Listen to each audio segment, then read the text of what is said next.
entitled Facing a Digital Future, How a Global News Agency is Developing in the Changing Media Landscape. Delighted to welcome to the club Lou Ferrara, Vice President and Managing Editor based in New York with the Associated Press. Lou has been doing some very interesting things that have got a lot of media attention of late, notably looking at how to maximize the resources to hand in a challenging, at a time of challenging on the media front, challenges for across the board for revenues and for extracting the most that you can out of limited resources. One of the avenues that Lou's exploring is automating earnings reports. Now, Lou assures us that's not about replacing journalists with robots, and amen to that, but it's about getting the most out of the journalism that the AP does. So on that, and to talk about the digital future for news organizations in general, please join me in welcoming Lou.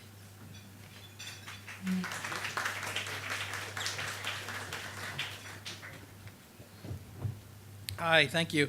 So before I go right into the presentation here, I've got just a few slides I'm going to talk through, and then I think we want a conversation, a lot of questions. I want to thank Maria Ronson, our VP of Asia Sales, who is here, over there, who may help me out here as I need it, and Ted Anthony, our News Director for Asia, who's sitting right here. So thanks for having me here today. It's an honor and a pleasure to be with all of you and to talk about what all of us probably talk about in our newsrooms all the time, which is the future of journalism and our industry. It's certainly not for the faint of heart these days. While it may not be an all-out collapse as it seemed to be just a few years ago, particularly as many of us watched the U.S. newspaper market and other markets just collapse and disintegrate, to stabilize now. But the fact is a lot of older media is flat or in revenue decline, and new media and old media are trying to figure out how to succeed for the long haul. I recognize a lot of that view is magnified in the United States, where the media transformation may be more pronounced right now, but it is happening in many other parts of the world and will become even more a reality in the years to come. It'll be faster than we think. I will show you why in a few minutes with some data I'm going to show you today. Meanwhile, there are discussions in newsrooms about how to better capitalize on the social and mobile markets and how to serve advertisers and corporations who are becoming their own publishers and want to reach the same audiences. No one can afford to ignore these issues, and for any of us who truly value journalism, storytelling, and getting information to people, it is on all of us to figure out how to succeed financially without damaging the core of what we do, without damaging our credibility and our ability to gather and distribute news. So, how do we do that without going mad? I can speak from what we are doing at the AP as well as what we are seeing with some other customers and our media colleagues. First, some background about me. For better or for worse, my entire career has been about change in media. I entered the business as a newspaper reporter in the 1990s, and very quickly cable TV news stations proliferated, as did digital operations. Everything I've done at a leadership level in the news business has evolved into change, and has involved change. And as far as I can tell, isn't going to stop anytime soon. Otherwise, I wouldn't be here today. And here's some of the reason why. So I realize these numbers are hard to read. The slides do get better. This one I really struggled with. But let me tell you what you're looking at. Is that this is, I know you need to hear me on the mic. This is smartphone users and penetration worldwide over the next several years, from about 2012 to about 2018. And what you'll see up there is that the percent of the population, I think the bottom line number, gets to more than a third on these devices, on smartphones and using these devices. And that's warping everything. And it's happening at a rapid clip. And if you look at the percent of mobile users in using smartphones, you end up at about half in 2018. And then when you look at it by region, you can see this is countries that will pass 50% of that penetration, which is really when you start to hit tipping points. We've seen this in the United States and elsewhere. And in parts of Europe, as you'll see in a second. But you see where China and Japan and Australia and where they start hitting that trend. And this is what it looks like in the United States and Canada. I looked at this slide.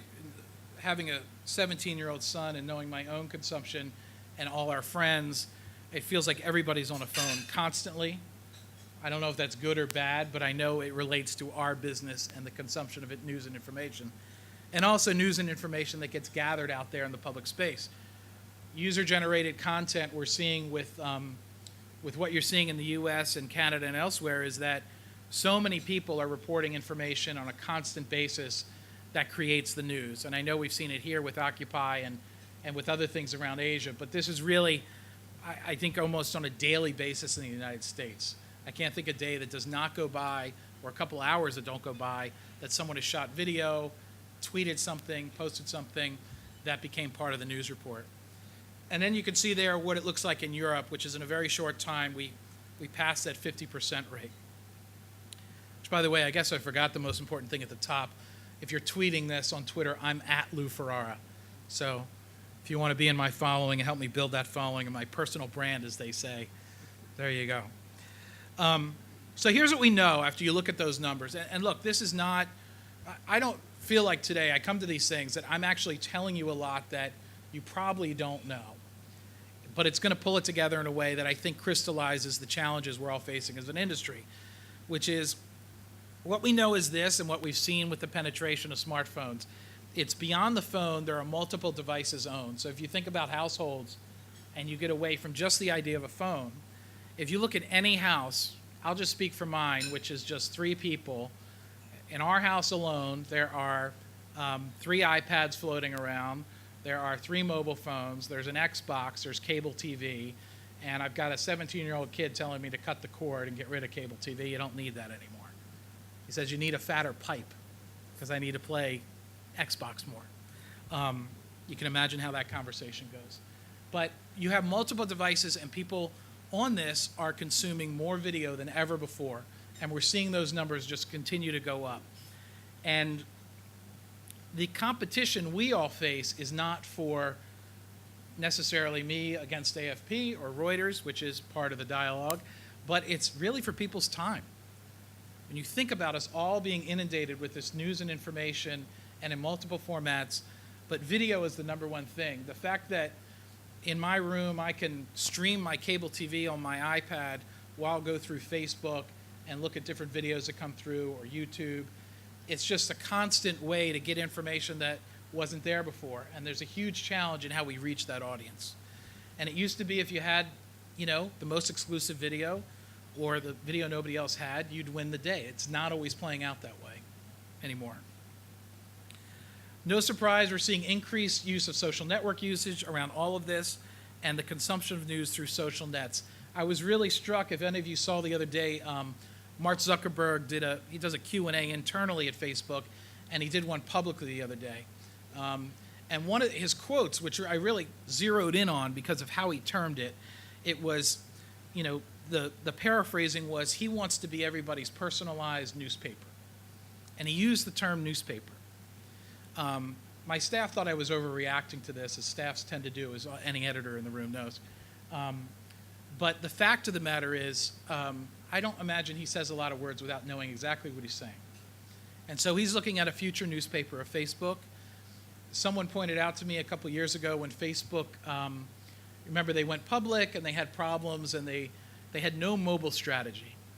I don't think anyone right now would think that they have no mobile strategy. They turned it around in a year to figure out what they need to do. So the way people are consuming is through Twitter, Facebook, WeChat, all these social networks, and then they're intersecting on their devices. We're seeing more user-generated content, as I mentioned before. What that's meant for us in the newsroom is we have teams of people now who are scouring, and I think every news outlet and news agency is doing this, as far as I can tell, scouring for more UGC content, as it's known. And that's becoming part of our report. The standards we use are we make sure it's real before we put it out, and it's accurate. And we have the rights to put it out. And then the last thing that we know is that there's a slight changing of the definition of news, which is things that we wouldn't have reported on before, we will report on now. And the reason is we know people are talking about it. And I know that irritates some people, and I understand why, and I don't like every story we have to do sometimes. But the fact is, if half the world's talking about it, you can't ignore it. And I think as journalists, we have a responsibility to figure out how we do it well, and we do it to high standards. Some more data related to what I'm talking about. This one here on the left is this is US based now. The earlier numbers were more global. For these figures, I had a tough time getting global, but I was able to get US. I guess I would say this is all coming in international markets, pretty much probably on the trend line you saw with the mobile adaptation. So it's a number of smartphone users in the US. You look at the number of Facebook users, it's nearly half. And as I said with Facebook, they now have a total mobile strategy. Instagram, Twitter as well, and the other social nets. And then if you look at the 5 years out, the consumption of digital video, which really captures everything. I mean, all our video consumption, all of us, is pretty much going to be digital in the years ahead. If you look at the Netflix phenomenon, if you look what's happening with Xbox or the cable networks, all of it's going to this different platform. I think it was the New York Times the other day I think it was yesterday, had the story about living room viewing just disappearing. People used to have parties and you'd watch a game or the Oscars or something, and that's disappearing with digital consumption. And this, by the way, is all before I feel like I'm freaking people out seeing some of your faces, but this is before we get to age groups and millennials and these sorts of things, and they're warping these numbers even more and driving them to the point that this is how they're going to consume content. For any of you who have teenagers, I think that's your best microscope into this whole thing. So what it means for us, and by us I don't just mean the AP, I think look, a lot of the colleagues I talk to at different outlets, and you guys read about it as well, what's going on in media, is this idea we're shifting more resources to video. Some of that is shooting video, but also it's acquisition of video. The idea that, I think the number a couple years ago was that like 60 hours of video gets uploaded a minute on YouTube. It's probably like double that now. I haven't looked in a while. You get to a point, there's diminishing returns. It's just a lot of video all the time going up. But if that's happening, how do we access it and how do we access it quickly and verify it? Creating more content for the spaces and platforms. I will tell you, the AP, and as far as I know, pretty much every media publisher, no one's figured out the best model for the social nets or Facebook yet. I hear numbers out there. Our colleagues at Huffington Post, for example, I think about a third of their traffic, it's probably even more now, is coming from Facebook, and they've said that publicly. There are other models out there that are really about just driving clicks, because people are looking for the money. I think there's a balance to be done between how do we do that effectively versus not just being clickbait out there. And then innovating the business models. I was talking today with some folks. I'm in deep conversations about everything from automation of content to how sponsored content and marketing gets played into the new space. The shorthand I say is this: when we look out over the horizon of the financial picture for mainstream media, at best it's flat, and in a lot of places it's in decline. Okay, so that's for all of us, or a lot of us in this room. The only place growing in media is sponsored advertising and content marketing, and that's growing at a rapid clip. So if you were to take the journalism out for a second, just look at it purely from a business point of view, all of us would look at that and say, we need to go over there because there's money over there, and that can help fuel us and keep us going. And a lot of journalists are scared to have that conversation, and we just don't have time for that anymore. So we got to figure out a way how to tap the revenue growth that's out there and feed the golden goose of the news that we want to deliver, because it's needed more than ever. It's funny, I was talking to people this morning. I'm coming from a country that's having probably its most restrictive presidency related to the press in a long time. Some have said the most restrictive, and lack of access. So don't get me wrong. We need to push for press freedoms. We need access. We need to cover everything. I'm just telling you, to pay for all that, we got to find new models to do it. We're dedicating more use to user-generated content, as I mentioned, a video. And really our push, and I think all of us are in this boat, is you have to provide material no one else has. the AP really, and I think the agencies all fell into this, not to speak for everyone, but we're all kind of there, that we all covered basically the same thing. And that's changing, because if we all have the same thing, it's of less value. And I'm going to talk about that more in a minute when I get to the earnings reports. So just a couple of things I want to touch on in terms of what's going on among some other places and some customers. So on the left is the New York Times, which many of you probably seen. They started their sponsored content initiative, Times Studio. They've had some very good success with that. In the latest round of earnings, I believe they noted it as an uptick area for their digital advertising, which for the rest of them means they made a little more money on this and they see growth there. So it seems to be working for them. I think I've talked to some of the folks who are involved there. I've heard them speak, and I think they tell you that they're not done yet. They're still exploring where this goes and how to do it. And then on the right, I have BuzzFeed. For those who don't know, BuzzFeed is a site that has grown in the past couple years out of the United States. It is basically, its original model was, providing buzzworthy information, but also sponsored content that was really clever and smart. And so the folks over there will tell you they have no problem doing sponsored content. They have no problem doing advertiser-based content, and that's how they generate their revenue. They have buzzy material that gains a lot of clicks, and what BuzzFeed is doing now is they're hiring people to cover what we would consider mainstream news around the world, and they're going to be doing that more and more. Their market cap is, or their valuation, I should say, I think I want to say it was like around $2 billion at this point.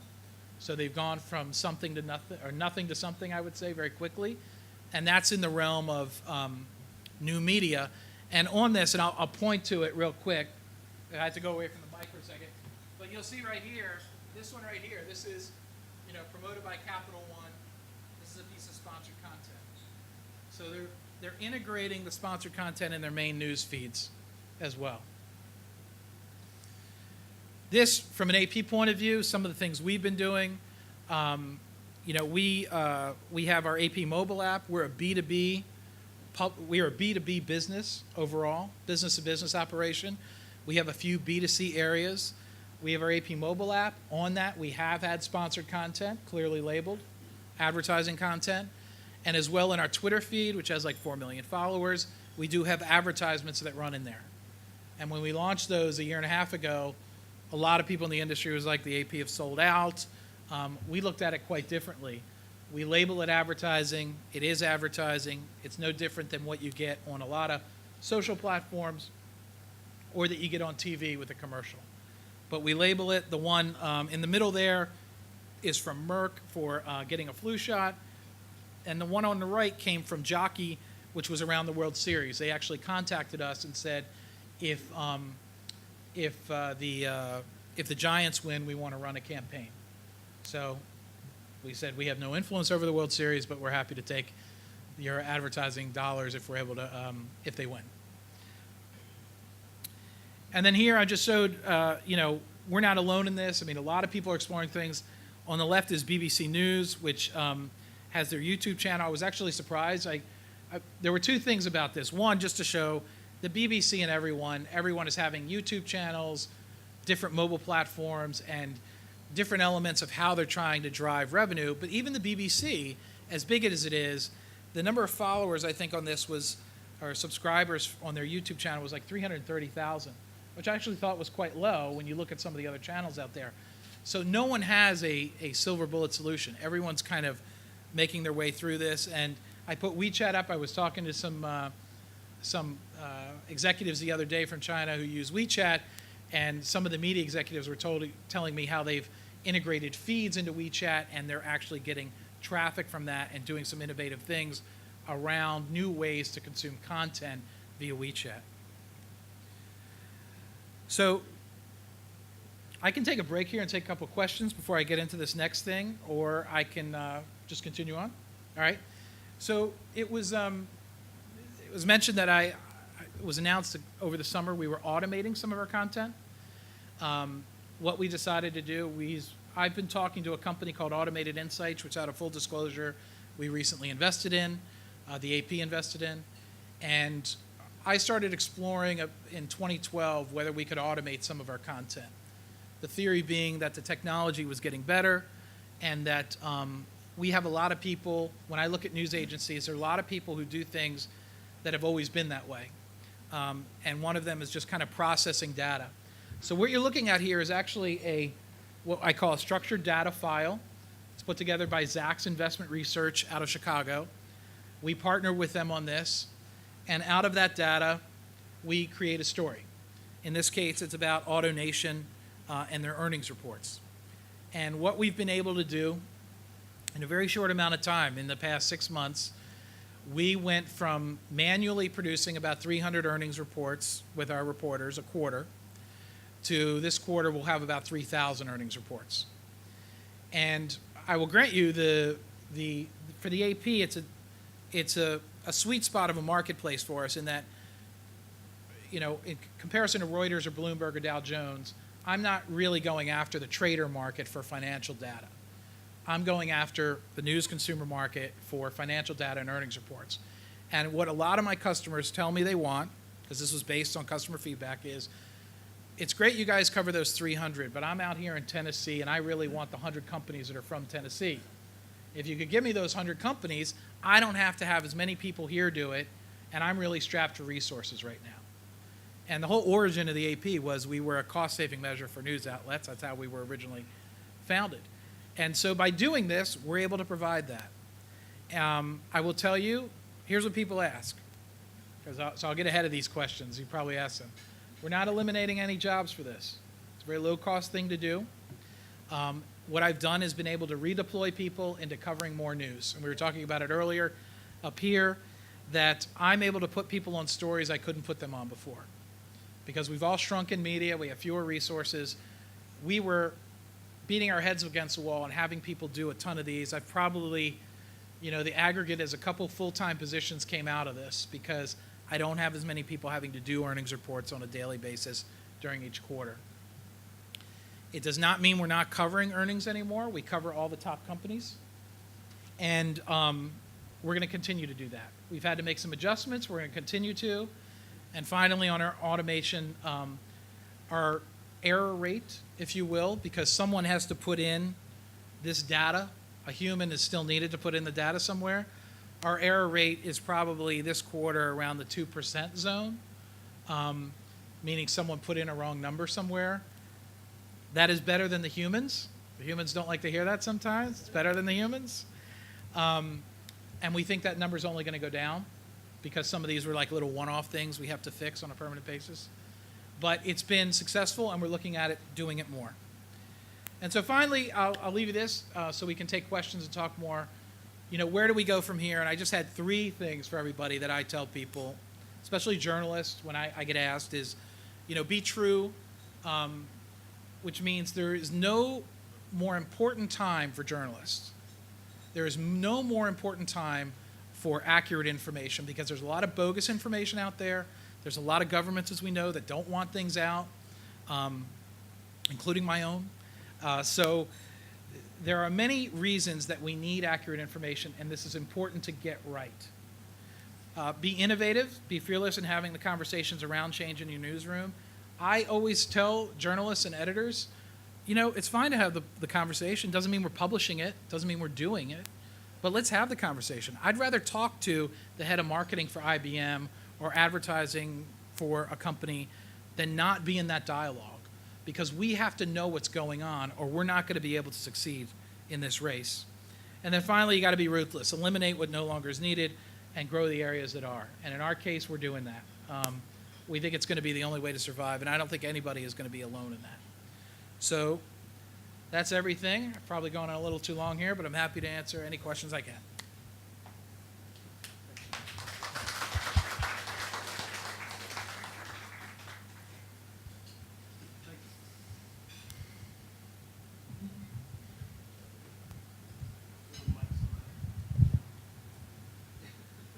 I'm going to speak loudly so hope you can hear. We're going to open it up to questions. These are on. You want to do? If they need it. Yeah. I'll just dive. Yeah. I'll just dive over here quickly. We'll open it up to questions. Please wait for the microphone to reach you, and when it does, please identify yourself by name and affiliation. If I may, I'll just kick off by asking you, Lou. A lot of journalists working in traditional outlets are terrified by things like BuzzFeed. And they look at that and they see a dark and dismal future full of sensationalist news. And by the same token, traditional news outlets do need a change, do need to evolve. Does the AP still, as you outline these changes, does it still have a mission to inform? Does it still have a mission to report the boring stuff, for want of a better phrase? Yeah, that's a great question. I actually get asked that a fair amount because, I do oversee business, sports, and entertainment, and some people think I shy more towards the entertainment side sometimes. The answer is yes, we still do the boring stuff, and we still do everything. We consider it of high value, and I think what we're looking at, though, is a model that in order to do that stuff, you have to create new ways to fund it. And we're going to have to figure this out, and I would rather be in control of that conversation and trying to develop it than not, and letting it happen to us. Because when I see things in media, a lot of times things happen because people let them happen. Nobody did anything about it. Nobody took action, or the actions they take are muted or held back. So yes, we still have to cover all that, and I can't think of a time where at the AP that the story didn't come first. And I think that's true of AFP and Reuters. I think it's true of a lot of news agencies, that you got to put the story first. I worry about some outlets, particularly smaller ones, and that where it's a struggle to do that. But for us, it's going to be covering the news first. I mean, the video you saw shows that. And we don't see that going away, but there is going to be a part of the organization that has to figure out new models and take advantage of it. And BuzzFeed should scare us. It's okay to be scared now and then. We should be scared. My point is, don't be scared and then just be scared. Be scared and say, okay, I got to deal with this. I don't know what's going to happen to BuzzFeed long term. I've had people say, it really is the future. We're all going to get our news from BuzzFeed, and AFP and AP and Reuters all go away. I doubt that's the case. I think BuzzFeed will be around. The example I use is this. There's no offense to BuzzFeed, which is a good AP customer. Look, I'll say this. When I took over entertainment, which is about 6 years ago, the reason AP took on entertainment and consolidated its formats, so we had text, photo, and video all together, and we went headstrong in entertainment, was TMZ was about to eat our lunch. And basically I was told, this is a great job to get, right? Here's entertainment. By the way, TMZ is going to destroy you unless you figure this out. I was told TMZ would be the only entertainment outlet out there, and we wouldn't survive. TMZ is also a customer, by the way. I just tell you this for disclosure. It's not to boast. It's more disclosure. But the point is, TMZ is still around. They're doing fine. They have a TV show in the States. I think it gets broadcast internationally. I'm sure all of you tune in. And TMZ is still there. But in that time, AP not only survived, CNN has survived with entertainment. Reuters has survived with entertainment. AFP does entertainment. If I look at Daily Variety and how they've reinvigorated that brand under new ownership and new leadership, if I look at The Hollywood Reporter under Janice Min, who's now running Billboard, these things tend to go through iterations. And I think BuzzFeed may scare us, but it shouldn't stop us. My name's Andrew Wood. I'm a freelance journalist, mainly do finance, mainly do broadcasting. You said it's interesting you said about TMZ being a customer and also its a rival. I think we see an awful lot of that in media now. I'm very interested in AP. I believe you're owned basically by many of your customers, American newspapers. Is that correct? That is correct. And you're not supposed to make a profit, or rather you're not supposed to make a profit for shareholders. Right. We are I should clarify that. We're a not-for-profit consortium owned by America's newspapers, predominantly, going back to the dawn of the AP, when it was first founded. And the other thing I'll say on that, before we get to your question, is that I've had people say that must slow you down and make you, must be impossible to get things done. That AP ownership is the same one that said, you should buy into video, you should expand video. Which now makes 50% of our revenues is video. and AP Television News. They greenlighted acquisitions we've made over time. They greenlighted the AP mobile app. It's interesting that that board actually drives the AP and has enabled us to succeed over time. So, Okay, that preempted my question. It's Sorry. basically, are your shareholders your enemies? And as newspapers, having a really tough time, do they see you as the enemy? Because, I mean, why should I, if I look in a lot of American newspapers, a lot of newspapers around the world, I look at the foreign coverage, it's covered by news agencies. So why should I bother looking on my, Kansas City Herald or whatever news site to Right. see AP copy from Hong Kong when I can just go straight to the AP website? Surely you'd make more money that way because your customers are going bust. Your customers, your shareholders are going bust. not entirely accurate, because you have to remember our U.S. customers are not just U.S. newspapers. They're the cable networks, Comcast, Disney, all of which own the U.S. networks, Fox, and so on, News Corp. So, look, in this business, in the agency business, I used to be at a newspaper and TV, and we're always going to have a lot of frenemies out there, right? I mean, I think all of us are in that boat. And it's not just in the business. I mean, this goes on in the worlds we report in, too. I know all of you who are reporters have colleagues and friends in different agencies and things we cover, and it goes back and forth. So I'm not surprised that there are going to be sources of tension as we go through this change.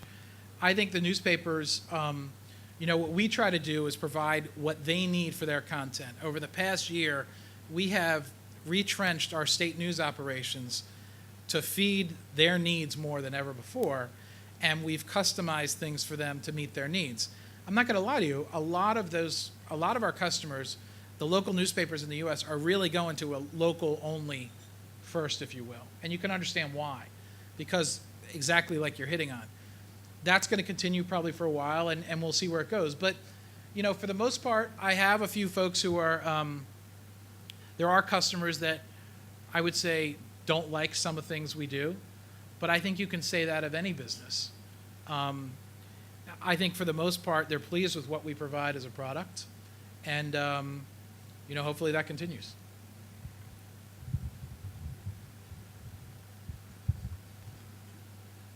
Whatever you like. Yeah. Hi, my name's David McIntyre. I'm a photographer, come from a newspaper and magazine background. They say nowadays a lot of people know the news, but they don't know the news. And how do you compete? I mean, you brought it up. How do you compete against your kid's Xbox? I mean, and also, in entertainment, a lot of people know, like, the last meal a celebrity had, but they don't know that a shopping mall is going in next door to their house. Yeah, actually, that probably worries me more than anything, because I actually think that phenomenon you're talking about will contribute to the wealth gap issues we're seeing, because people who know more are going to be more informed to do certain things. It contributes to a lot. What you know is important. I think for us, it's a balancing act of providing depth where we need to and skimming where we need to and moving on. We like to think we provide depth where it's needed, whether it be on Syria or Islamic State or Occupy, whatever it may be. And then, look, the story of Brad and Angelina getting married was just a couple paragraphs. You didn't need to say more, right? But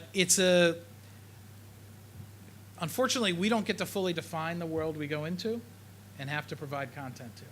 And I wish I had a better answer than that. But I think there are and there are going to be a huge number of people who aren't as informed as maybe they once were, even though they're inundated with more information than ever before. I think we have one or two more questions. Hello, Angelina Draper, technology journalist.